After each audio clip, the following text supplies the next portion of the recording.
Chelsea, I don't think your sound is sharing.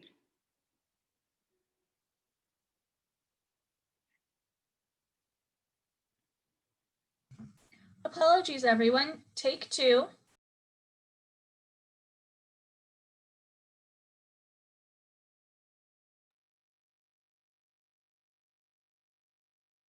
Open your heart, open your mind, open your arms, open your life, open your heart, open your mind, open your arms, open your life, open your heart, open your mind, open your arms, open your life, open your heart, open your mind, open your arms, open your life, open your heart, open your mind, open your arms, open your life, open your heart, open your mind, open your arms, open your life, open your heart, open your mind,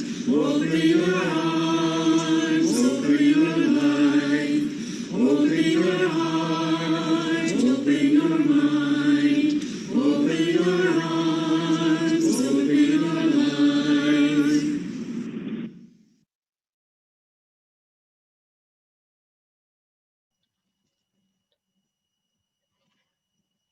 Now let us take a few deep breaths as we ground ourselves and enter into this sacred time together.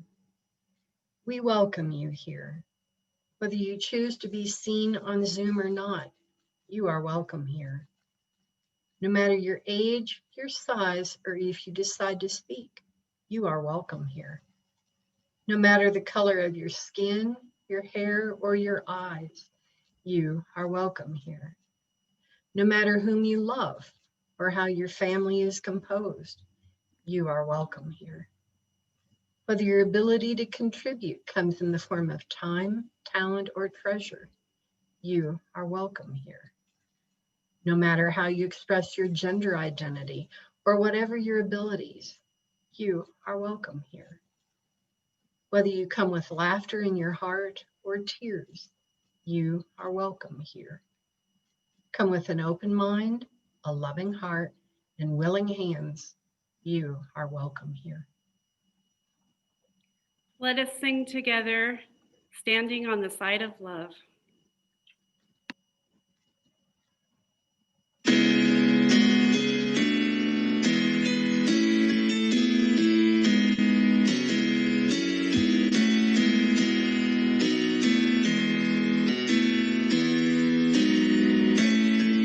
The promise of the Spirit,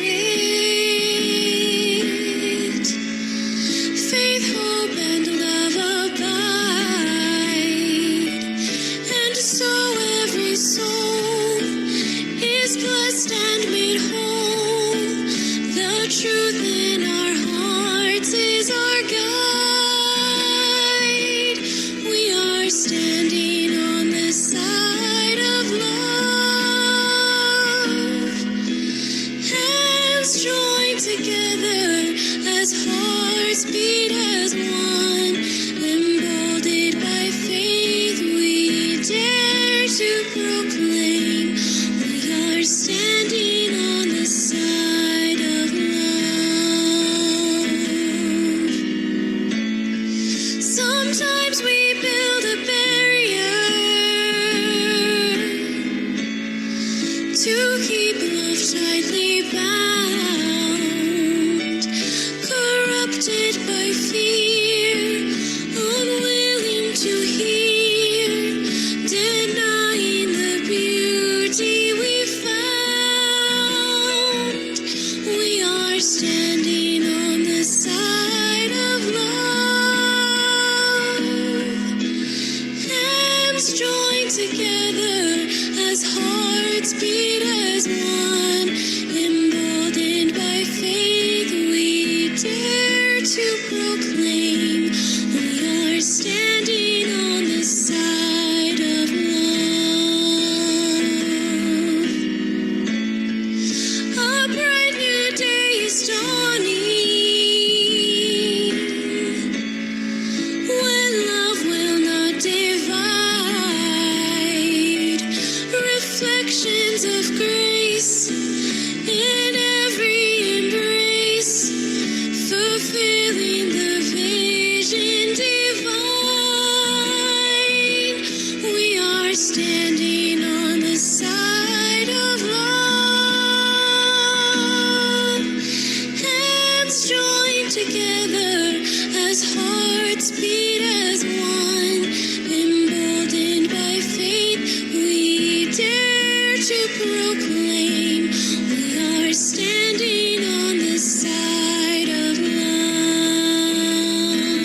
We gather this hour as people of faith, with joys and sorrows, gifts and needs.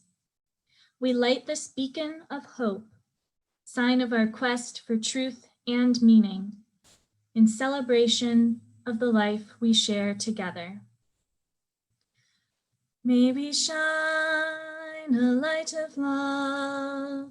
May we shine a light of love. In every thought, with every step we take, may we shine a light of love.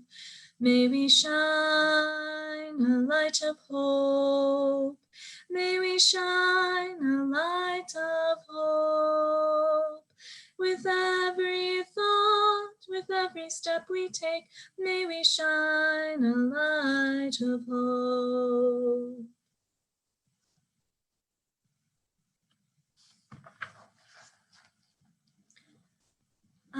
This morning I have I have one brief announcement before I do the time for all ages, which is that the fleece blanket tying event previously scheduled for this afternoon is canceled due to the new coronavirus guidance things. So it's kind of chilly to be moving it outdoors, so we're just gonna postpone it for now, and hopefully sometime soon we'll be able to do that together. For the time for all ages this morning, I am sharing a story that I read as a child, and many of you I'm sure have read before, by Dr. Seuss, who is relatively questionable as a person, but this story is quite remarkable. So we're going to share it together. It's a story about making your voice heard and making a difference, and how the smallest of voices is still needed. And I choose this story in response to the election, and how all of our voices, no matter how small, have been heard, but we need to continue to make them heard and continue to protect each other and our rights for a fair election process. After all, a person's a person, no matter how small. So I hope you enjoy Horton Hears a Who.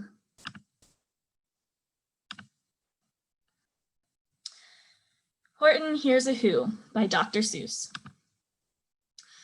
On the 15th of May, in the jungle of Newell, in the heat of the day and the cool of the pool, he was splashing, enjoying the jungle's great joys, when Horton the elephant heard a small noise. So Horton stopped splashing. He looked toward the sound. That's funny, thought Horton. There's no one around. Then he heard it again, just a very faint yelp, as if some tiny person were calling for help. I'll help you, said Horton, but who are you? Where? He looked and he looked, he could see nothing there, but a small speck of dust blowing past through the air. I say, murmured Horton, I've never heard tell of a small speck of dust that is able to yell. So you know what I think? Why, I think that there must be someone on top of that small speck of dust. Some sort of a creature of very small size, too small to be seen by an elephant's eyes. Some poor little person who's shaking with fear that he'll blow into the pool. He has no way to steer. I'll just have to save him because, after all, a person's a person, no matter how small. So gently and using the greatest of care, the elephant stretched his great trunk through the air, and he lifted the dust speck and carried it over and placed it down safe on a very soft clover. Humph, humphed a voice.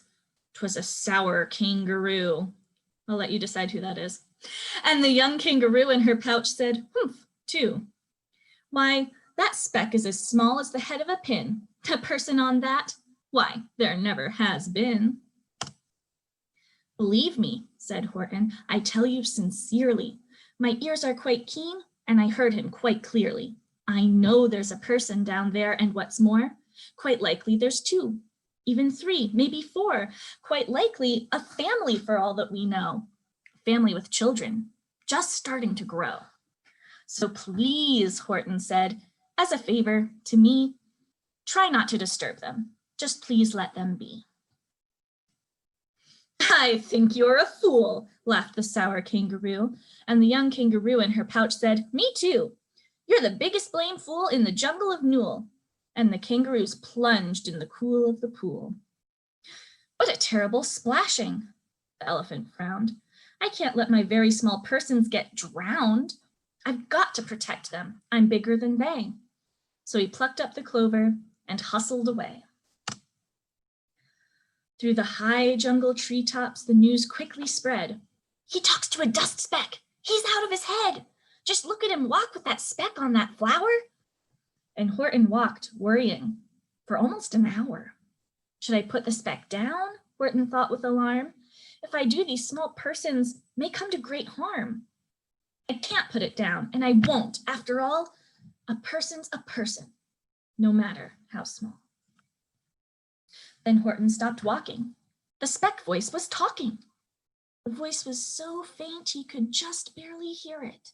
Speak up, please, said Horton, and he put his ear near it. My friend, came the voice. You're a very fine friend. You've helped all us folks on this dust speck no end. You've saved all our houses, our ceilings and floors. You've saved all our churches and grocery stores. You mean, Horton gasped, you have buildings there too? Oh yes, piped the voice. We most certainly do. I know, called the voice. I'm too small to be seen, but I'm mayor of a town that is friendly and clean. Our buildings to you would seem terribly small, but to us, who aren't big, they are wonderfully tall. My town is called Whoville, for I am a Who, and we Whos are all thankful and grateful to you. And Horton called back to the mayor of the town, you're safe now, don't worry, I won't let you down. But just as he spoke to the mayor of the speck, 3 big jungle monkeys climbed up Horton's neck. The Wickersham brothers came shouting, what rot! The elephant's talking to Whos who are not. There aren't any Whos and they don't have a mayor, and we're going to stop all this nonsense, so there. They snatched Horton's clover. They carried it off to a black-bottomed eagle named Vlad Vladikov, a mighty strong eagle of very swift wing.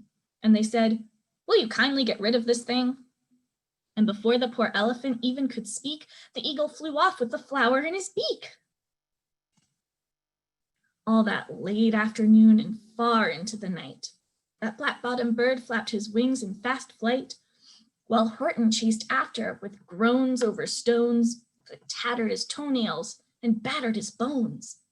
And he begged, please don't harm all my little folks who have as much a right to live as us bigger folks do. But far, far beyond him, that eagle kept flapping, and over his shoulder called back, quit your yapping. I'll fly the night through. I'm a bird, I don't mind it. And I'll hide this tomorrow where you'll never find it. And at 6:56 the next morning, he did it. It sure was a terrible place that he hid it. He left that small clover dropped somewhere inside of a great patch of clovers 100 miles wide. Find that, sneered the bird, but I think you will fail. And he left with a flip of his black-bottomed tail. I'll find it, cried Horton. I'll find it or bust. I shall find my friends on my small speck of dust. And clover by clover by clover with care, he picked up and searched them and called, are you there? But clover by clover by clover he found, but the one that he sought for was just not around. And by noon, poor old Horton, more dead than alive, had picked, searched, and piled up 9,005. Then on through the afternoon, hour after hour, till he found them at last, on the 3 millionth flower. My friends, cried the elephant, tell me, do tell, are you safe? Are you sound? Are you whole? Are you well? From down on the speck came the voice of the mayor. We've really had trouble, much more than our share. When that black-bottomed birdie let go and we dropped, we landed so hard that our clocks have all stopped. Our teapots are broken, our rocking chairs smashed, and our bicycle tires all blew up when we crashed. So Horton, please, pleaded the voice of the mayor's, will you stick by us, Who's, while we're making repairs? Of course, Horton answered. Of course I will stick. I'll stick by you small folks through thin and through thick. Humph, humphed a voice. For almost 2 days you've run wild and insisted on chatting with persons who've never existed. Such carryings on in our peaceable jungle, we've had quite enough of your bellowing bungle.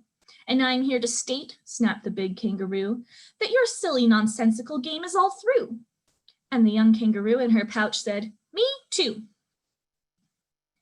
With the help of the Wickersham brothers and dozens of Wickersham uncles and Wickersham cousins and Wickersham in-laws whose help I've engaged, you're going to be roped and you're going to be caged. And as for your speck of dust, ha, that we shall boil in a hot steaming kettle of hazelnut oil. Boil it, gasped Horton. Oh, that you can't do. It's all full of persons. They'll prove it to you. Mr. Mayor, Horton called. Mr. Mayor, you've got to prove now that you really are there. So call a big meeting, get everyone out, make every who holler, make every who shout, make every who scream. If you don't every who, it's gonna end up in a hazelnut stew. And down on the dust speck, the scared little mayor quick called a big meeting in Whoville Town Square, and as people cried loudly, they cried out in fear, we're here, we're here, we're here, we're here. The elephant smiled. That was clear as a bell. You kangaroos surely heard that very well. All I heard, snapped the big kangaroo, was the breeze and the faint sound of wind through the far distant trees. I heard no small voices, and you didn't either. And the young kangaroo in her pouch said, me neither. Grab him, they shouted, and cage the big dope. Lasso his stomach with 10 miles of rope. Tie the knots tight so he'll never shake loose. Then dunk that dumb speck in the hazelnut juice. Horton fought back with great vigor and vim, but the Wickersham gang was too many for him. They beat him, they mauled him, they started to haul him into his cage, but he managed to call to the mayor, don't give up, I believe in you all. A person's a person, no matter how small, and you very small persons will not have to die if you make yourselves heard. So come on now and try. The mayor grabbed a tom-tom. He started to smack it, and all over Whoville they whooped up a racket. They rattled tin kettles, they beat on brass pans, on garbage pail tops, and on old cranberry cans. They blew on bazookas and blasted great toots, on clarinets, oompas, and boompas, and flutes. Great gusts of loud racket rang high through the air. They rattled and shook the whole sky, and the mayor called up through the howling mad hullabaloo, hey Horton, how's this? Is our sound coming through? And Horton called back, I can hear you just fine, but the kangaroo's ears aren't as strong quite as mine. They don't hear a thing. Are you sure all your boys are doing their best? Are they all making noise? Are you sure every who down in Whoville is working? Quick, look through your town. Is there anyone shirking? Through the town rushed the mayor from the east to the west, but everyone seemed to be doing their best. Everyone seemed to be yapping or yipping. Everyone seemed to be beeping or bipping. But it wasn't enough, all this ruckus and roar. He had to find someone to help him make more. He raced through each building. He searched floor to floor. And just as he felt he was getting nowhere and almost about to give up in despair, he suddenly burst through a door, and that mayor discovered one shirker quite hidden away in the Fairfax Apartments, apartment 12J. A very small shirker named Jojo was standing, just standing and bouncing a yo-yo, not making a sound, not a yip, not a chirp. And the mayor rushed in and he grabbed the young twerp. And he climbed with the lad up the Eiffelberg Tower. This, cried the mayor, is your town's darkest hour, the time for all who have blood that is red to come to the aid of their country, he said. We've got to make noises in greater amounts, so open your mouth, lad, for every voice counts. Thus he spoke as he climbed. When they got to the top, the lad cleared his throat and he shouted out, yop! And that yop, that one small extra yop put it over. Finally, at last, From that speck on that clover, their voices were heard. They rang out clear and clean, and the elephant smiled. Do you see what I mean? They've proved they are persons no matter how small, and their whole world was saved by the smallest of all. How true. Yes, how true, said the big kangaroo. And from now on, you know what I'm planning to do? From now on, I'm going to protect them with you. And the young kangaroo in her pouch said, me too. From sun in the summer, from rain when it's fallish, I'm going to protect them, no matter how smallish. The end.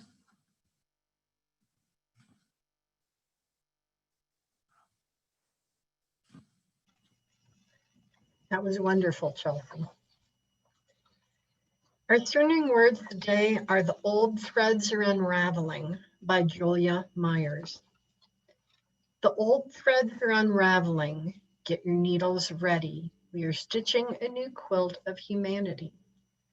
Bring your old t-shirts, worn out jeans, scarves, antique gowns, aprons, old pockets of plenty who have held Earth's treasures. Stones, feathers, leaves, love notes on paper. Each stitch a mindful meditation. Each piece of material a story. The more color, the better, so call in the tribes. Threads of browns, whites, reds, oranges. Women from all nations start stitching. Let's recycle the hate, the abuse, the fear, the judgment, turn it over, wash it clean, wring it out to dry. It's a revolution of recycled wares. Threads of greens, blues, purples, colorful threads of peace, kindness, respect, compassion are being stitched from one continent to the next, over forests, oceans, mountains.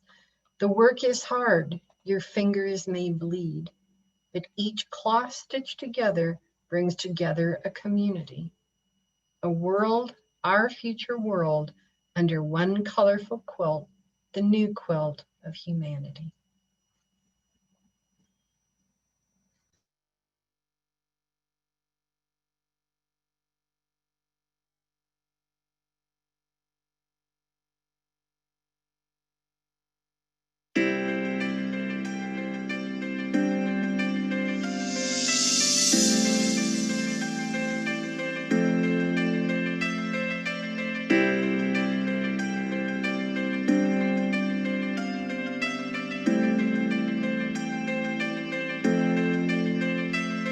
You're my life, you're my breath, you're a smile, you're my guest. You're the earth, you're the sun, you're the grass, you are love. You're my hands, you're a bug, you're my eyes, you're a hug. You're the light in the dark, you're the spark, you are fun. You're my mom, you are water, you're the stars, you're my daughter. You're my friend till the end, you're my dreams, you're my father. You're the ants on the ground, the miracles that surround. I'm feeling it all around, the hemisphere and the clouds. You're my pain, you're my sorrow, you're my hope for tomorrow. You're the strength when I'm hollow, you're the path that I follow. You're the blessings that exist, the small things that are bliss. The gift to realize that everything is a gift. I am, all that I see, all that I've been, and all that I'll ever be is a blessing.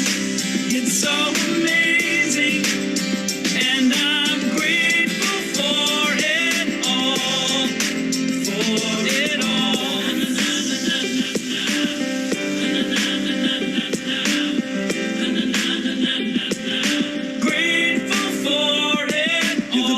Every time I try to count, you're the lessons that I learned. Every time I turn around, you're the water when I'm burned. Every time I think I found everything I'm looking for, you're the sign saying stop to take a bow and keep moving forward and start looking towards your heart. It'll open all the doors and only then you'll start to hear the world singing chorus with your mind and heart aligned in purpose. Everything will feel gorgeous. All that I see, all that I've been, and all that I'll ever be is a blessing.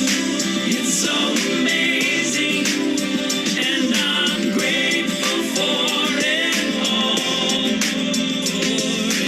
Every day I sit and pray cause what I have is more than I deserve or could ever imagine. How do I give back to all of this magic and spread the love so everybody can have it? Doesn't matter if I'm rich or poor, if I got a family or if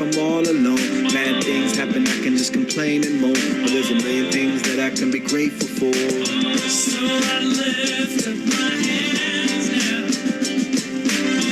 and I open my heart, and my gratitude goes out to everything near and far.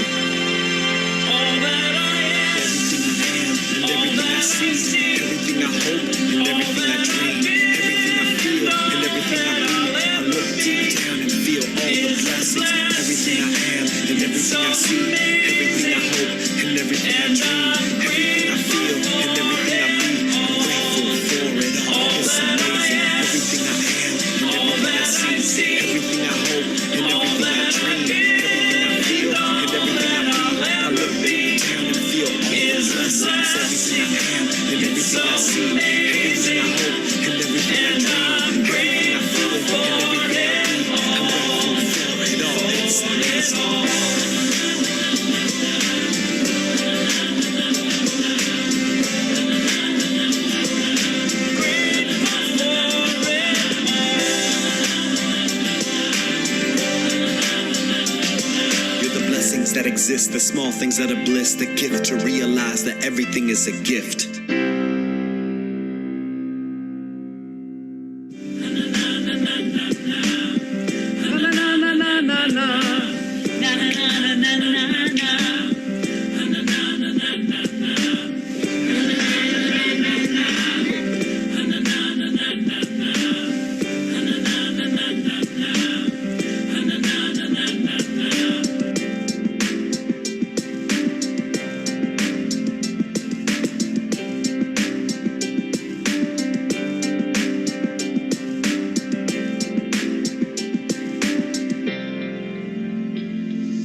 Wait, one more. This is for y'all. All that I am, all that I've been, it's a blessing. It's so amazing. I am grateful for it all.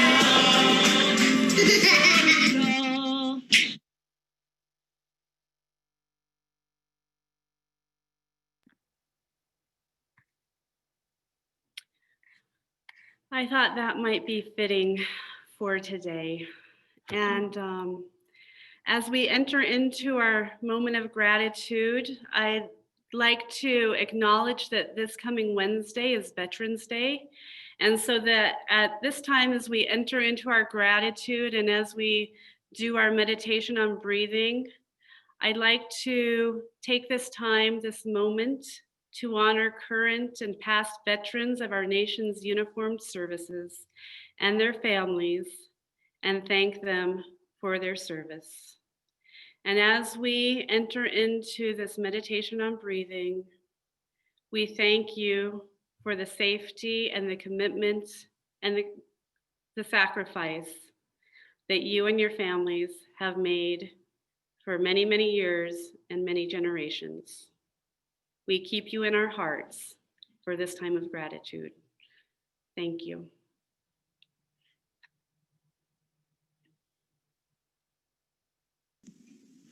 When I breathe in, I'll breathe in peace. When I breathe out, I'll breathe out love. When I breathe in, I'll breathe in peace. When I breathe out, I'll breathe out love. When I breathe in, I'll breathe in peace. When I breathe out, I'll breathe out love. When I breathe in, I'll breathe in peace. When I breathe out, I'll breathe out love. When I breathe in, I'll breathe in peace.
So,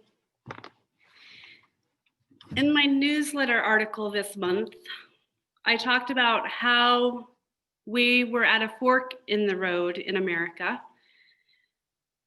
We could choose healing this week, or we could go down a very different path.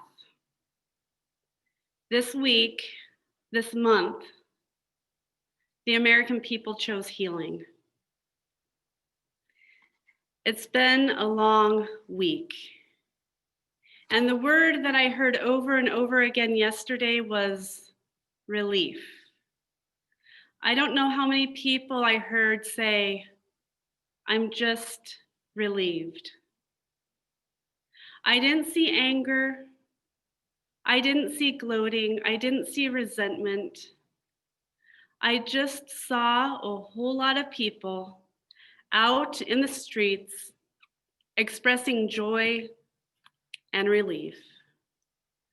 Moments after the election was called, Van Jones, a Black commentator on CNN, said through his tears, "It's easier to be a parent this morning. It's easier to be a dad. It's easier to tell your kids that character matters. The truth matters. Being a good person matters." He went on to say, Joe Biden will be our next president and Donald Trump will not. This is a vindication for a lot of people who have suffered under this administration. If you're Muslim in this country, you won't have to worry about the president not wanting you here. If you're an immigrant, you won't have to worry about your babies being snatched away. If you're a dreamer, you won't have to be worried about getting sent away for no reason. When George Floyd was murdered, he said, "I can't breathe." Over the past 4 years, too many of us have felt like they couldn't breathe. Waking up every day to this president's tweets has been exhausting. Going to the store while people get nastier and nastier as they become less and less afraid to show their racism makes you tired. Being worried about if your sister can just go to Walmart and get back into her car without somebody saying offensive something to her. It's not okay. We've spent so much of our life energy just trying to hold it together over these past 4 years. Biden's victory is a huge deal for us. Now we get a chance to get some peace and rest. The character of this country matters again. Being a good man matters again. I want my sons to look at this and understand it's easy to do things the cheap and easy way. You can get away with it for a while, but eventually it comes back around. That's a good thing for this country. I'm sorry for the people who lost. For them, it's not a good day. But for a whole lot of people, it's a good day. Van Jones, 11/7/20. I feel like my daughter and my son have a president for the first time. My guess is that I can start offering you guys titles of sermons ahead of time and not have to change it on Saturday night because of the crazy things the world leader has decided to arbitrarily do, harming other human beings. I've shared with you a few times that in seminary they talk about, they teach those of us who are training to be ministers the need to understand the 4 P's of ministry: pastor, preacher, priest, and prophet. And for the last 4 years, by nature of living in this valley and being the voice of Unitarian Universalism, I've had to learn how to put my prophet hat on, and I've had to learn how to speak out. And yesterday, something changed. A lot of us began to release our fight or flight stance. I actually saw this shift take place on Thursday night when President Trump came out and kind of just rambled a little bit about election fraud and pollsters and cheating in an incoherent way. But what changed was that the response to him was different. NBC chose not to even show it. Fox News cut away from him to fact check, and the anchors at CNN afterwards didn't feed the energy. For the first time in 6 years, I could tell energetically, emotionally, spiritually, they were just done with him. There's a spiritual principle that says you attract that which you give attention to. Yesterday, the attention given was to joy, excitement, and compassion. The attention was given to Black women, Stacey Abrams, Kamala Harris, the Black voters in Georgia. I believe what happened this week was a spiritual transformation of the United States, and I believe for collective humanity also. I've been reading a book called Soul Talk by Akasha Gloria Hull. It's a wonderful book about Black women in America and how their contributions to this world have an acknowledged intersectionality between politics, spirituality, and creativity. In her introduction, she writes, "Political consciousness is locating the self in the mundane scheme where realities such as race, gender, and economics are profoundly considered, and injustices of power and privilege are resisted. Spirituality, as I view it, involves conscious relationship with the realm of spirit, with the invisibly permeating, ultimately positive divine and evolutionary energies that give rise to and sustain all that exists. And finally, creativity is what results when the ideas, originality, and beauty we apprehend in the world of spirit are given concrete form through our art and inspired daily living, whether that be a poem, painting, or novel, an original solution to one of our children's problems, or a pot of smoked turkey wings and greens." She goes on to write, "These then are the three dimensions: politics, spiritual consciousness, and creativity, comprising the new spirituality of this book aims to explore. Working together, they function as a fluid and dynamic interpenetrating triangle, with each dimension impacting the others and all of them together generating tremendous power.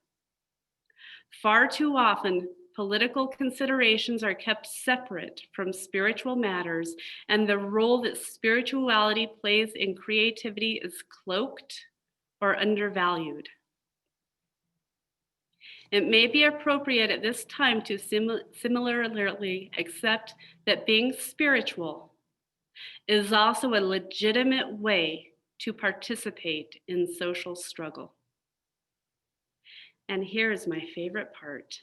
She writes, "If being spiritual means meditating to make connection with the larger self that is part and parcel of the greatest whole, and trying to see, feel, and know our oneness with it, if being spiritual means going to therapy in order to feel and heal our own pain so that we can identify with and heal the pain of others, if it means traveling to Machu Picchu or Egypt to enlarge our vision of the world beyond our own backyards, money worries, and personal problems, if being spiritual means taking up Tibetan Buddhism to open our hearts and minds so that we are moved to alleviate suffering and misery wherever we encounter it in whatever way we can, if it means seeking transcendent merging with the whole so that we no longer name as other those who are different from us, and those whose life scripts challenge us to get outside our own comfort zones, if it means doing yoga to reduce the stress and tension ballooning inside us so that we can open our eyes to the world around us and really be present in it, if it means visualizing our health and prosperity as pieces of the health and prosperity of every living being, if being spiritual means all of these kinds of things, then surely it is a more than legitimate way to participate in struggle. Unfortunately, the service aspect of spirituality is glaringly absent from too many spiritual books and activities. Nurturing such a broadly conceived spirituality, we would, I believe, find ourselves acting politically.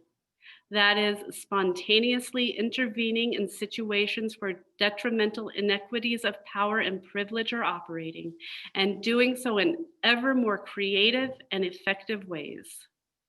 By so doing, we move from politics to spirituality to creativity and back again to politics with not only our flesh and blood identities, but also our breath and spirit soul selves engaged. Thus armed, so to speak, we are ready for the wide, long battle that Sonia Sanchez predicts will be waged on a very spiritual level to try to get people to move. I believe that this is what happened in Georgia. Stacey Abrams took her life experience, her wisdom, and her action to the streets, and she got people registered and inspired to vote. It's a new day, it's a new paradigm. Akasha asks each of her interviewees in this book the question, how do you see yourselves as a spiritual being, and how does that spirituality manifest itself in your life and work? This, I believe, is the question we need to be asking ourselves and those around us moving forward. It no longer serves us to compartmentalize the spiritual and the political.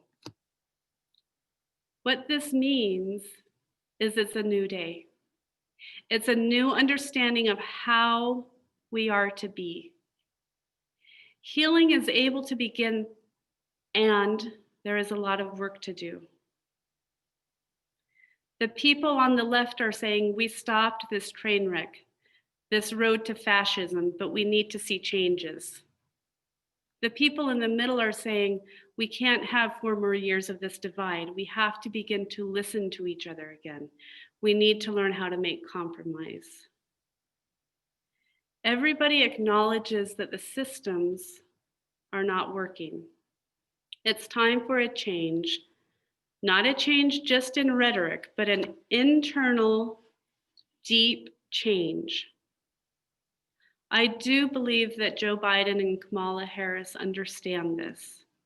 And last night, when Joe Biden was speaking, he said to the Black community, you had my back when I was at my lowest, and I will have yours. I believe that he meant that. So something has shifted.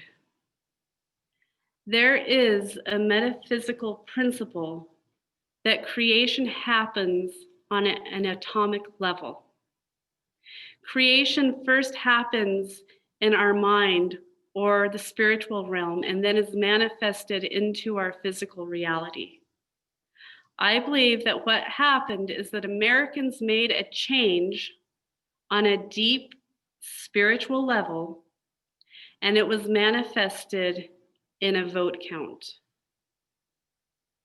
I was texting Danny on Wednesday morning, telling her to get ready, and because of course, when you have 13-year-olds, you don't actually talk to them, you text them even though you're in different rooms.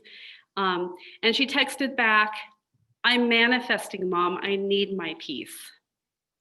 And I was so proud, and I told her how excited I was that I was rubbing off on her. And she texted back and said, this has nothing to do with you. I learned how to do this on TikTok. Well, but when she later came down and I asked her what she was manifesting, she said, "We are all manifesting 270 electoral votes." This is my 13-year-old. The young people get it. They understand the significance of this time, and they understand the inherent difference in how reality works, even if they are not able to articulate it. I know that I certainly had never heard the word manifesting when I was 13 years old. But this is such an important spiritual principle that I want to talk about today because it's how we move forward. We're not in the same world today we were 1 week ago. We changed our trajectory. This is why last week, instead of me talking about and offering a sermon, we shared music with each other. We shared inspiration. We chose who we wanted to be, and we chose the type of energy we wanted to go out into the world. This was intentional because I wanted us to understand the significance of how this works. There is a classic book in the healing community called The Art of Spiritual Healing by Joel Goldsmith. He was a famous healer in the early 20th century, and the principle of his healing was that he would get himself into a heart space where illness did not exist. He would enter into this state of perfect health, and in that instant, when he could connect with the perfection of the person he was sending healing to, that person would be healed and changed. This was in the earliest 20th century when so many people were dying of tuberculosis, and he had an amazing statistical success rate. His principle was to focus on the health and the perfection and not pay any attention to the disease itself. And when he could get into that state and help his patients, if even for a split instant, also enter that state, the healing would happen. He said, healings take place not through the intervention of some God, but through arriving at a state of consciousness in which sin, disease, and death have no reality, a consciousness which no longer battles these forms of discord and no longer tries to get rid of them. Complete, total spiritual healing is the non-recognition of the reality of the condition. The sense of peace that comes to you, the peace that passes understanding in the healer, when you attain that, healing takes place. It is the awareness of God that does the healing. There is also a book called Dying to Be Me by Anita Moriani. And this is a story of Anita, who was dying of stage 4 cancer, and she was in the emergency room. Her system was shutting down, and she, for a few minutes, was pronounced dead in the hospital. And during this time, she had a near-death experience. She left her body, and in her book, she describes what happened in that liminal in-between space between life and death. And her story is really amazing, but what I took from it, the most fascinating part for me, was that when she was in this kind of liminal space, she was given the decision, did she want to stay or did she want to go? And she was showed her purpose and offered to go back to her life. But as she made the decision to return to life, the machines showed that her organs were beginning to repair themselves. But I think if she had made that decision to stay and die, that same test result would have shown a body whose organs were shutting down. And this is so significant because for me, the aha was that the decision was made in that liminal astral realm. It wasn't made here. Within 5 weeks, she didn't have any sign of cancer in her body, and she is a documented medical anomaly and a case study for doctors throughout the world who still look at her case and ponder it. She is an amazing speaker, and I believe she has a TED Talk if any of you want to look her up. But the significance of this, and the reason I share this story with you today, is because I believe this is what happened in the United States this week. I believe that Americans decided on a much deeper soul level that we were going to choose health.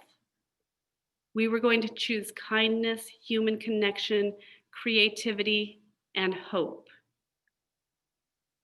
It was reflected in the final count, but the collective decision was made earlier on a non-physical level. And thinking about it, I believe it is as it should be, that it wasn't a cut and dry decision, because there are wounds in this country, deep wounds, and people voted out of their woundedness. And sometimes we can't understand where other people are coming from. And as I was walking this week, I realized people are wounded, and that is their expression. So the last 4 years, it's been time to acknowledge that there are deep wounds in this country that are centuries old. The last 4 years, they were brought to the surface. When Joe Biden said that the election was for the soul of America, there was deep truth to that. I believe that this is the moment that we get to change. He is old. I don't believe he will be going for another 4 years, but in the church world, we have what are called interim ministers. When there's been conflict in a congregation, the congregation doesn't call a brand new minister. They call in an interim minister, a person to come in and help the congregation heal, to help make them whole, to help get them healthy so that the congregation is then able to call their new minister. I believe that Joe is acting as our interim president while we chart a new path forward based out of a completely new paradigm of who and what we can be, a new humanity and a global community. The only difference is that now the United States might once again play a part in that community. And that said, we have work to do. Relationships in the last 4 years have been deeply fractured. Hurtful things in families and between friends have been said that may or may not ever be healed or repaired. Over 200,000 people have died from COVID. And now, as I said in our morning announcements, it's hit Grand Junction. It's here with us. So the world isn't flowers and lollipops right now. There is work to be done. What happened this week, I believe, was that we stopped the bleeding, but we still have an infection. And perhaps Joe is the antibiotic. We entered that liminal space this month, and we chose health. We chose a different path, and now slowly the infection can begin to disappear. As Van Jones said, being a good man matters. It really is a new day. And after 400 years this time, it is the Black women who just might lead the way. Last night, Kamala Harris said, I may not be the first. I may be the first, but I will not be the last. It is a new day.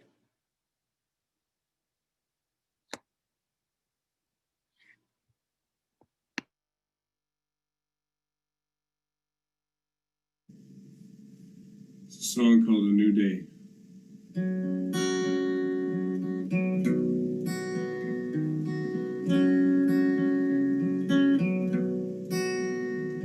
I put the pieces down, stopped and looked around, found a place for me where I could lay my head comfortably. I rested there a time till I found peace of mind. I dreamed of what could be, felt the call of life deep in me. I rose up off that bed, stood on my feet and said, I'm headed for the light. I felt that warm sun burning bright, and it's a new day, it's a new way, and it's a fine sight, the warm sun burning so bright.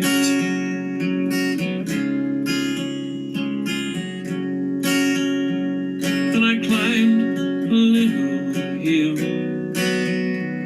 sat in a quiet till a meadowlark sang a tune, and the sun warmed me through and through. And I'm finally free of the doubt, but one chance to change is now. I'm letting love take control, guide me on my way home. And it's a new day, and it's a new way, and it's a fine sight, the warm sun burning so bright. And my love knows where my heart should go, and it feels just right, the warm sun burning so bright. Yeah, it's a new day, and it's a new way, and it's a fine sight, the warm sun burning so bright. I see that warm sun burning so bright.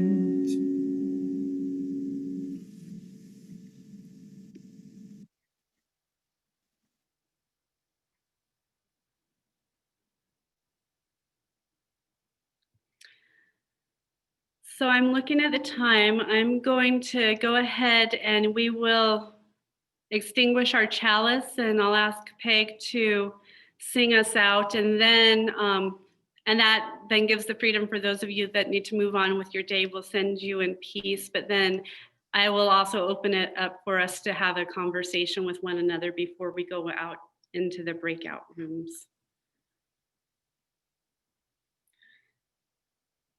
We extinguish this flame, but not the light of truth, the warmth of community, or the fire of commitment. These we carry in our hearts until we are together again.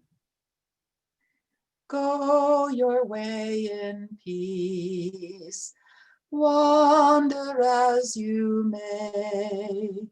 Blessed is the path you take. May love guide you on your way. So yeah, I haven't forgotten about Laurel needing to speak about COVID. So, but I want to just open it up quickly for people that want to share about how they're feeling about this week and the election, and then we'll ask Laurel to expand a little bit about how we can help with the homeless community. So. And for those of you that need to go, we send you with love.